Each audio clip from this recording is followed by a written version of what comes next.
なんでどうしてこの孤独は誰にとって必要なの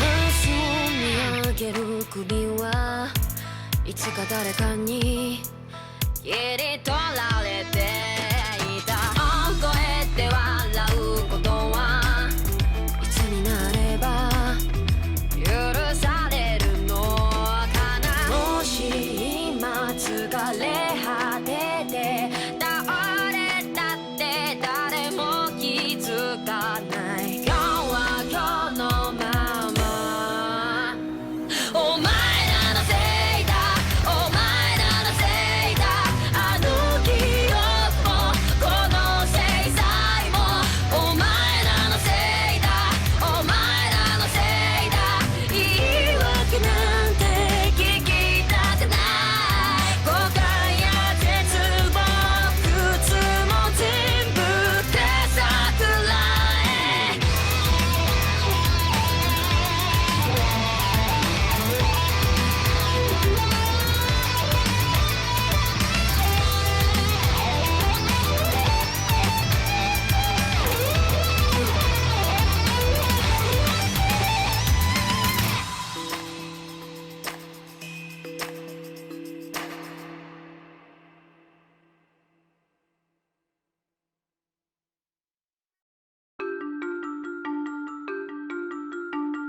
A train groping and a murder seem to occur simultaneously. Yagami relentlessly pursues these cases, attempting to poke holes in each. After confronting Akihiro Ehara, the key figure in both crimes, he witnesses a harrowing video that provides more questions than answers. In it, a bound man pleads for his life, but his attacker, bound by vengeance, snuffs it out.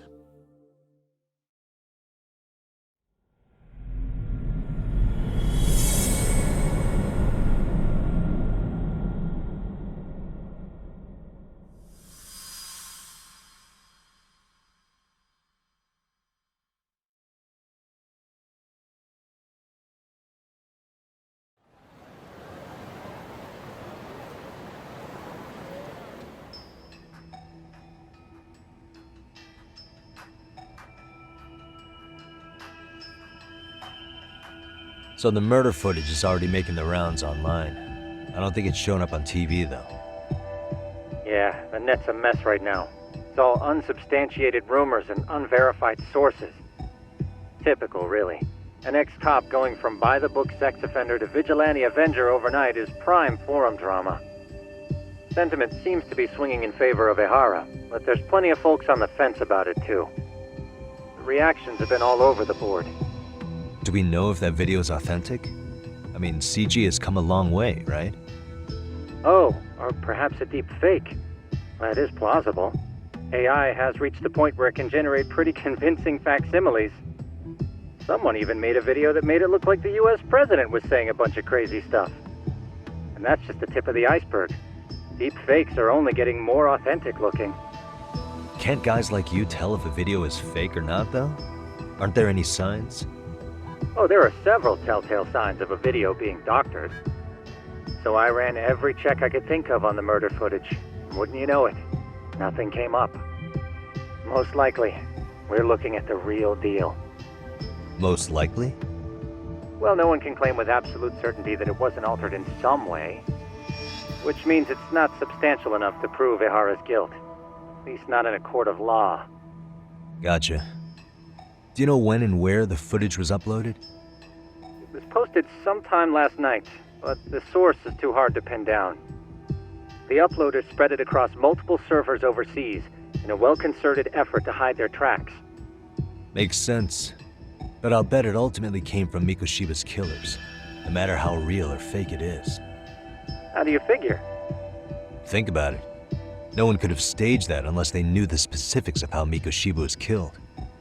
From how he was positioned to little things like the blood on the ground, every last detail was just as the detectives described it. That's a good point. All this browsing's really taken a toll on the old pinky.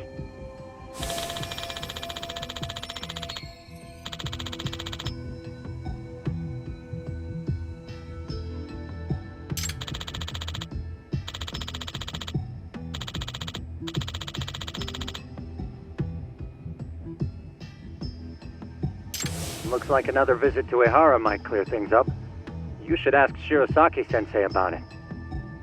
Yeah, that was my thought too.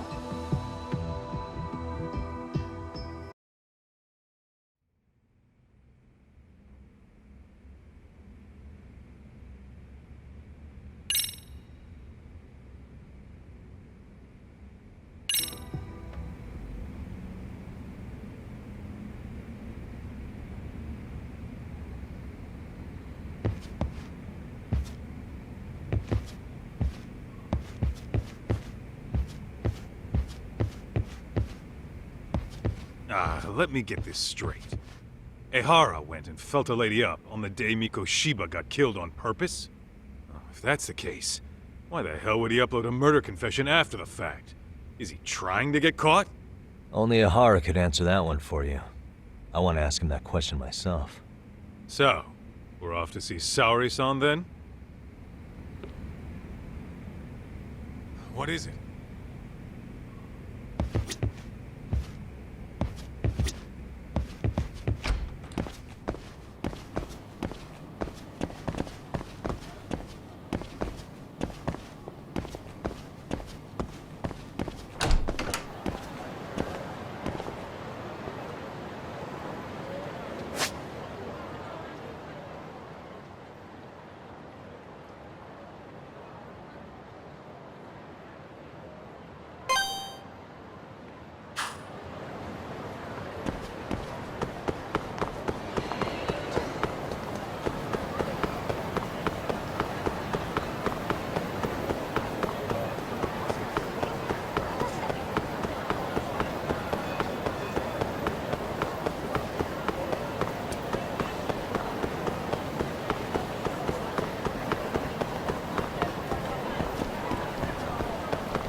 What a waste.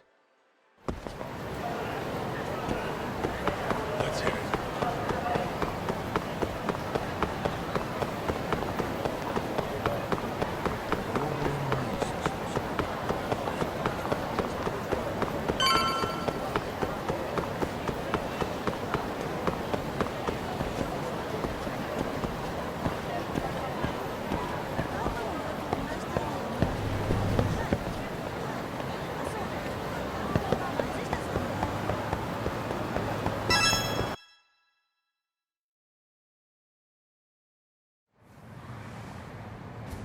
Hold the door, please! Mafia, you're here? It's been too damn long, Mafia-chan. Yeah. By any chance, Yagami-kun, are you working on a case for Saori? A video got leaked. It depicted a man committing a murder.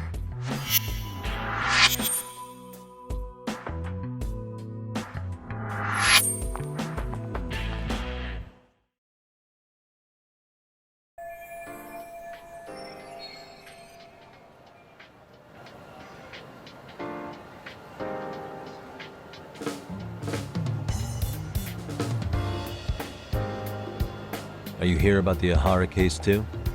Of course.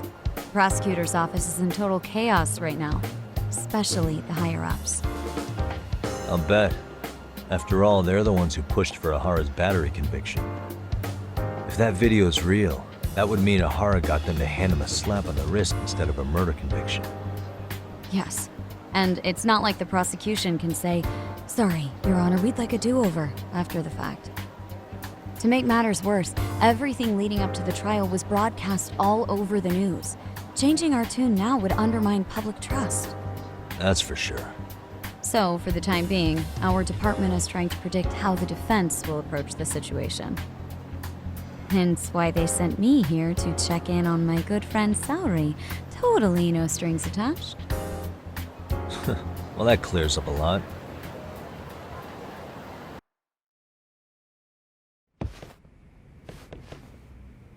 There you kids are. Figured you had to show up sometime. Mafiu? You're caught up in this too? Yeah, she ran into us downstairs. I'm sure you can work out that I'm here to spy on you. But wouldn't you like to know what we're up to as well? Are you sure that's your only motive coming here? Sorry? Something like a professional excuse to see Yagami-san? In your dreams? I had no idea Yagami-kun was involved until just now. All right, I'll accept that. For now. Gotta say, I miss this little banter.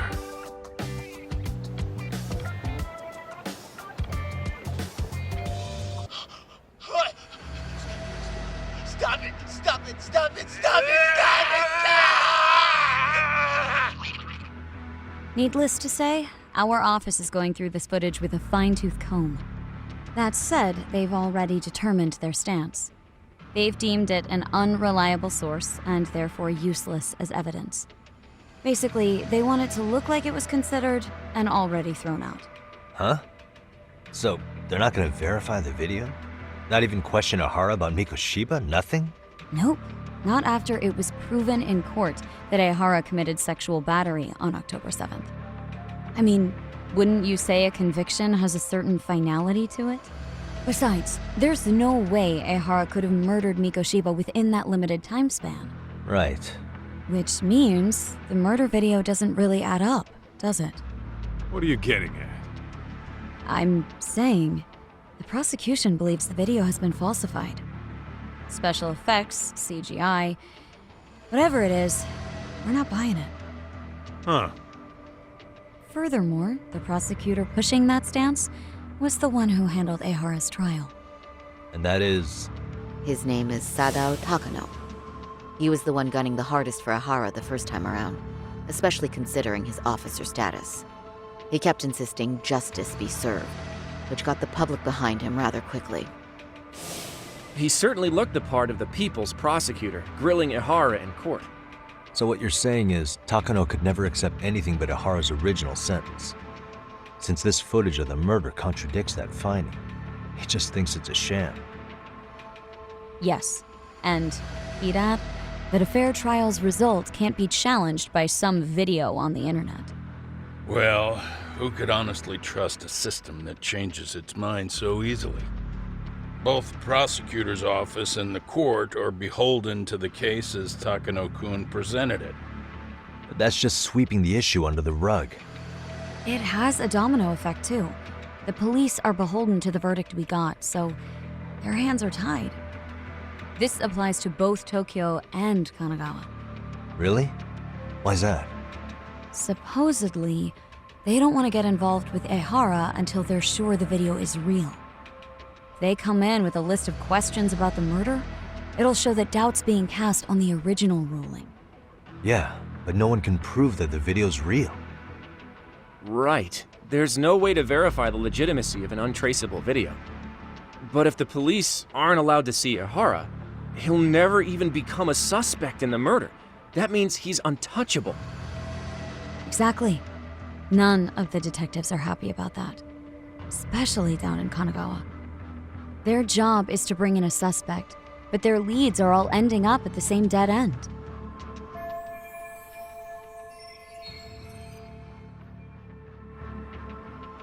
Until recently, people were lining up to bring Ahara to justice.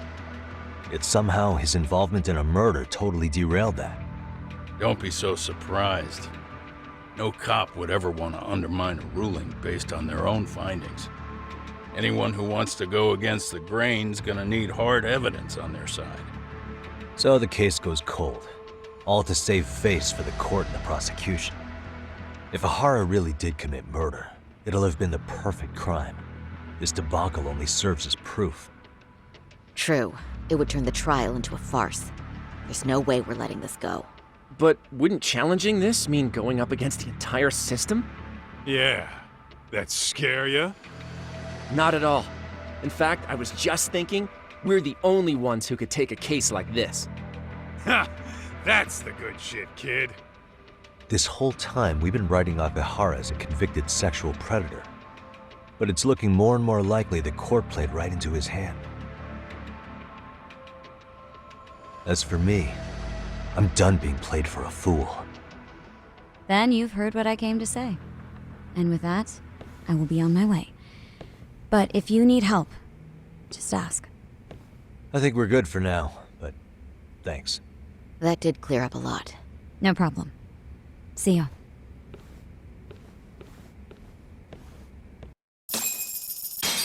Man, was Mafuyu-chan cuter than ever or what?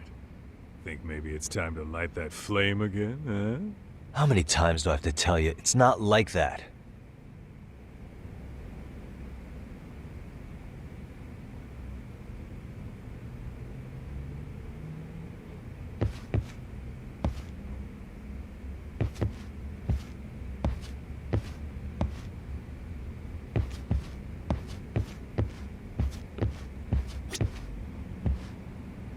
Mafia-kun's pretty popular now, you know. A looker like her, I bet criminals line up for their day in court.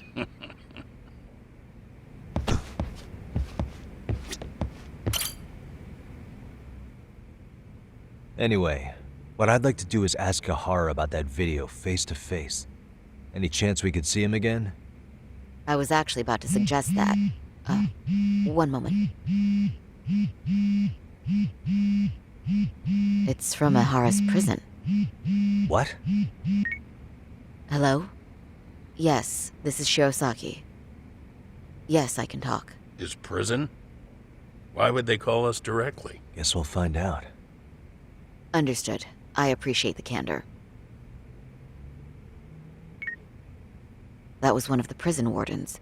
He was asked to convey a message from Ahara. About what? In short, he won't be speaking with his representation any further. You're joking. To be more specific, he said he's not taking any more questions.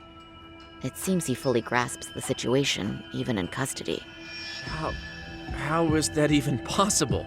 I'm guessing the murder footage that was uploaded yesterday was also planned out in advance. That or Ahara's conspirators have to be filling him in. How else could he predict we'd try to see him again so soon? I can see either of those scenarios making sense. But only someone on the force could be leaking insider information to him like that. Damn. This shit's turning into a full-blown conspiracy, eh, Talk? Whatever it is, it's screwing up our plans. Yeah, the timing couldn't have been worse. Now what are we supposed to do? Come on. There are plenty of leads that don't involve grilling the culprit. Yeah? I'd like to hear them. Well, if it were me, I'd start with Saori-kun. Okay. The first thing I want to learn is whether Ehara is really the murderer in this footage. Given the entire sexual battery incident as an alibi, there is no way he could have murdered Mikoshiba. However, this new footage knocks the bottom out of that premise. Right. Either his alibi or the murder footage. One of the two's been fabricated.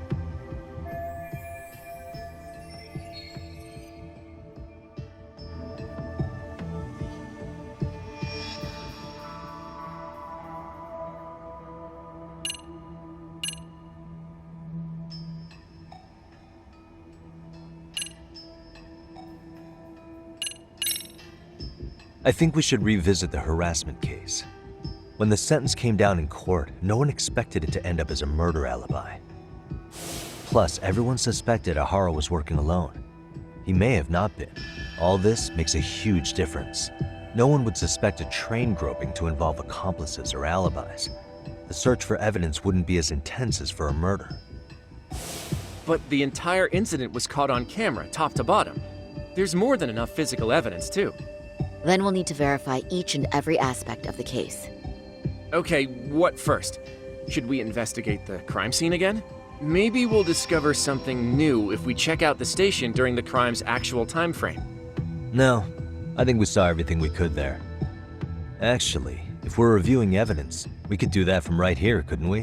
What catches your eye specifically? I ask because fabricated evidence would likely show signs of tampering. This would prove Ehara's alibi doesn't hold up.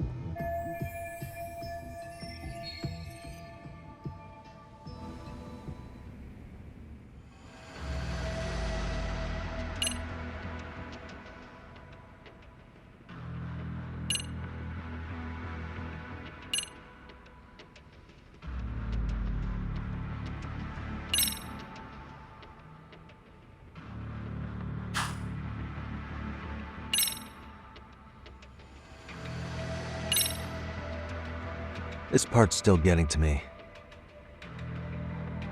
This is one of the eyewitness videos recorded at the crime scene.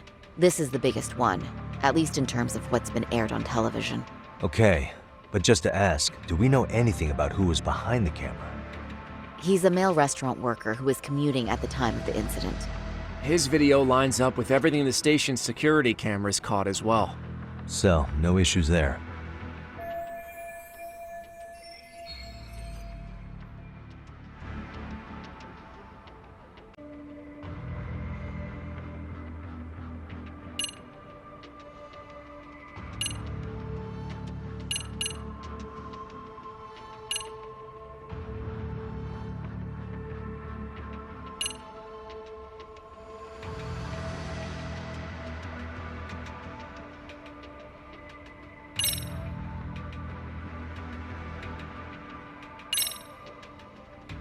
This part's still getting to me.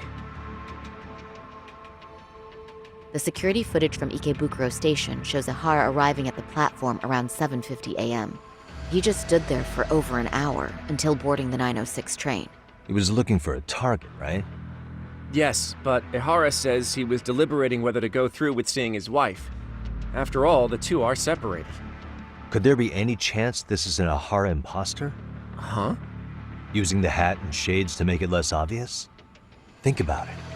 If Ehara had a double, he'd be free to murder Mikoshiba in Ijincho at 7:30. Then a few hours later, just past 9 o'clock, he swaps places with the stand-in and gropes the victim. I actually considered that possibility, but there wasn't an opportunity for any sort of swap to occur. None at all? See, Ehara was caught on multiple security cameras standing right by the victim as they board the train, and the camera inside the train car continues this unbroken footage. At this point, Ehara gropes the victim, as proven by the trace elements detected. Then once the train arrives at Shinjuku, Ehara flees the scene, and is promptly tackled by passers-by once the victim calls for help. After that, he's brought into police custody, and eventually booked into jail. Man, I thought you had something there. A stand-in would have really fit the bill. Right? Since we're pretty sure Ehara had accomplices, why not assume one could have been his stand-in? As we discussed, there was no opportunity for any sort of person swapping to occur.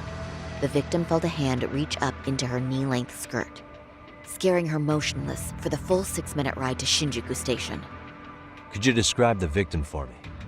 She's an office worker married to an industrial designer. Also has a 6-year-old son. Full name, Yui Mamiya, 30 years old. A wife and mother. Perhaps if we talk to Mamiya-san directly, she could give us more insight than that video. She may even recall something none of us know, upon learning Ehara's alibi might have been fabricated. That's a good plan. We'll finally have a fresh source of info. In that case, give me a moment so I can get a meeting set up. We should have her address and other information somewhere on file. Bear in mind, Mamiya-san was the victim here. As the assailant's defense, I doubt we'll get a warm welcome. That's pretty standard for us, I'd say. Nobody rolls out the red carpet for a detective, right? Yeah. Say, Kaito-san, it looks like we've got some free time, so let's say we grab some food. Now that you mention it, I am getting hungry.